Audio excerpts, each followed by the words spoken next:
What's going on, guys? Kiba here with another video. Oh boy. Microsoft just dropped a bombshell of an acquisition deal when it comes to Bethesda. So let's talk about it.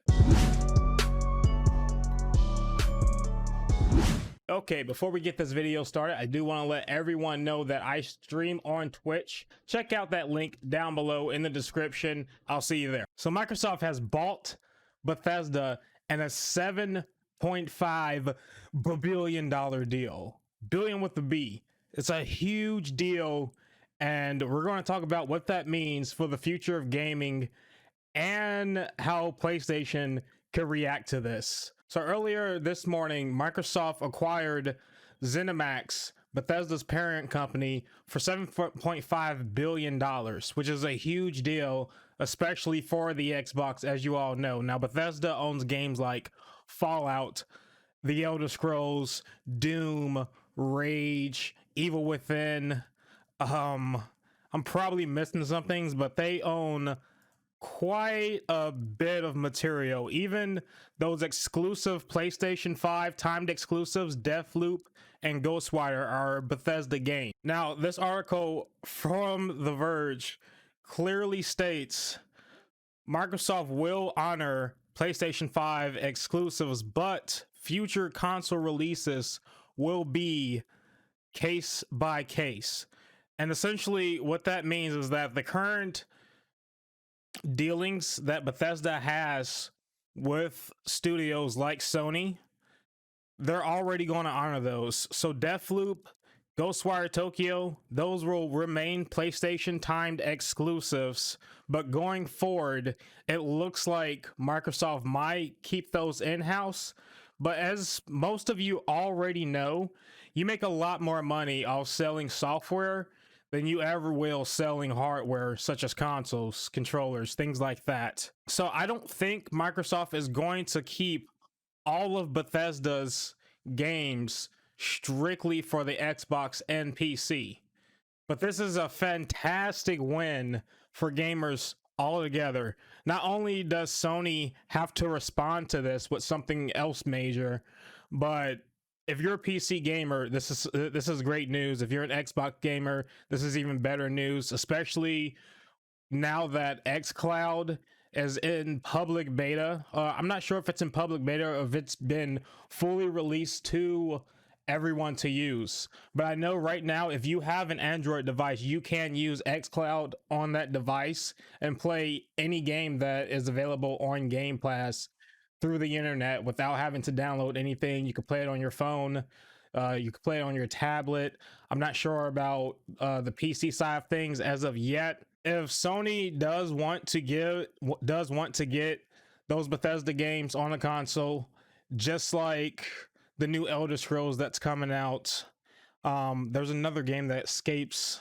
I can't even think of the name, but it's supposed to be a major space exploration Scrolls type game. If you know, just let me know in the comments. I can't think of it right now. But yeah, this is a huge deal, guys. Straight up huge deal. Now, we're not exactly sure. Bethesda has not come out and said anything. ZeniMax hasn't come out and said anything as to why they actually did sell to Microsoft. As far as things go for Xbox Game Pass, this is also a huge win. Now, this article coming from the New York Times does state that all future Bethesda games will be available on Game Pass the day they are released on computers and Xbox consoles. So that makes Game Pass worth it even more. And I know Game Pass just got a $5 price hike on the PC side of things and went from being $5 a month to $10 a month. And that price hike was a little scary at first, but now hearing the news that Microsoft has acquired Bethesda and all of the future plans that they have going forward, we know back in the day they were buying up studios left and right. The new Hellblade 2 is going to be an Xbox/PC exclusive, and that's going to be on Game Pass day one. So if you do have an Xbox or a powerful computer, this is even more of a win for you, because now you get the full umbrella of Bethesda software on your computer, on your Xbox, day one, brand new releases, which is fantastic because not everyone can afford to spend $60 or $70 every time a new game comes out. So this is a really, really huge win for gamers on that spectrum. Now, Microsoft CEO Satya Nadella said in a statement, the two companies pitched the deal as an expansion of an already close partnership that has spanned decades. The big winners today are our fans.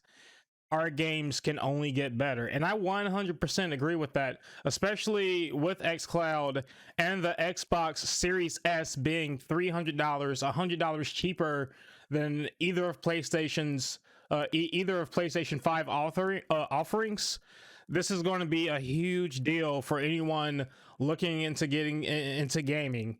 So you already have that $300 barrier to entry when it comes to buying the console, and then just for $10 a month, you could get the base Game Pass, or for an extra $5 a month, $15 a month, you can get Game Pass, which also comes with Xbox Live, so it completely covers your Xbox Live subscription if you do want to play online with friends and family, which is absolutely amazing. I honestly can't believe they were able to get Bethesda for just $7.5 billion. Isn't cheap, you know, but for a company of that magnitude, it's a pretty good deal for what Microsoft is going to be getting in return. And especially having Xbox Game Pass. And right now, as far as I see down the pipeline, Stadia isn't like living up to expectations. I'm not sure what's going on with GeForce Now, Nvidia's own Netflix style game streaming service, but Game Pass, I've been a Game Pass subscriber since it released on PC, and Game Pass has been worth it every month that I've paid for it, to be honest. You know, I've been able to get all the new Xbox games coming out day one, trying them out. You know, if I don't like it, you could delete it. Essentially like a try before you buy type deal. Because of Game Pass, I was able to play Forza Horizon 4, which I ended up just buying full out because I enjoyed that game so much.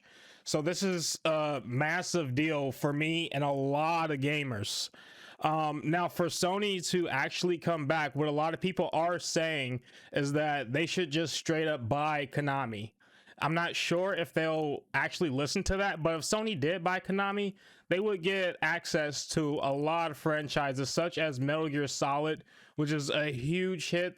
To this day, if you want to play Metal Gear Solid 4, you have to have a PlayStation 3. I don't think that game has come out on any other platform. If there was any continuation of the Metal Gear Solid franchise, it would be a smart idea for Sony to scoop that up before Microsoft does it, because they've been buying studios left and right, like I said before, guys. Another thing that they would have under the umbrella is Silent Hill.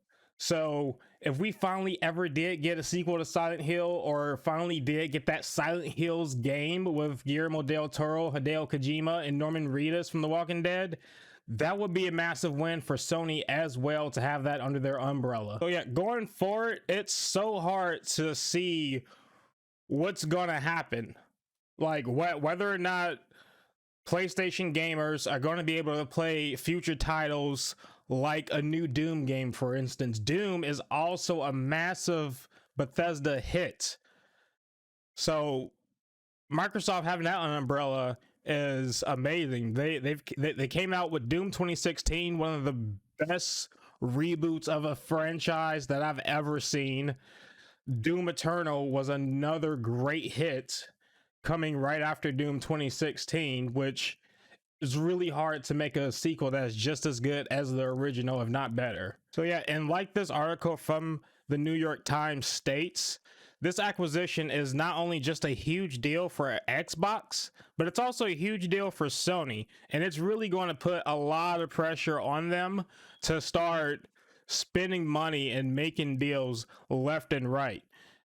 This is so far looking like a good thing for both sides because it's going to force even more severe competition.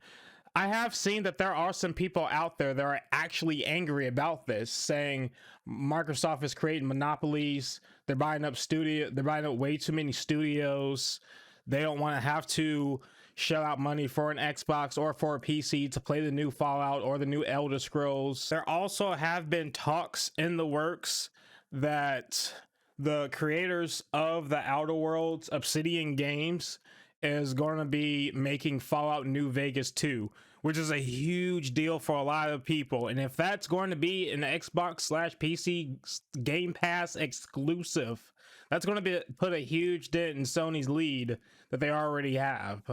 This is Kiba signing out. Hope you guys have a good one and enjoyed this video. If you did, leave a like down below, leave a comment, subscribe if you enjoyed this and want to stay up to date for more videos. Peace.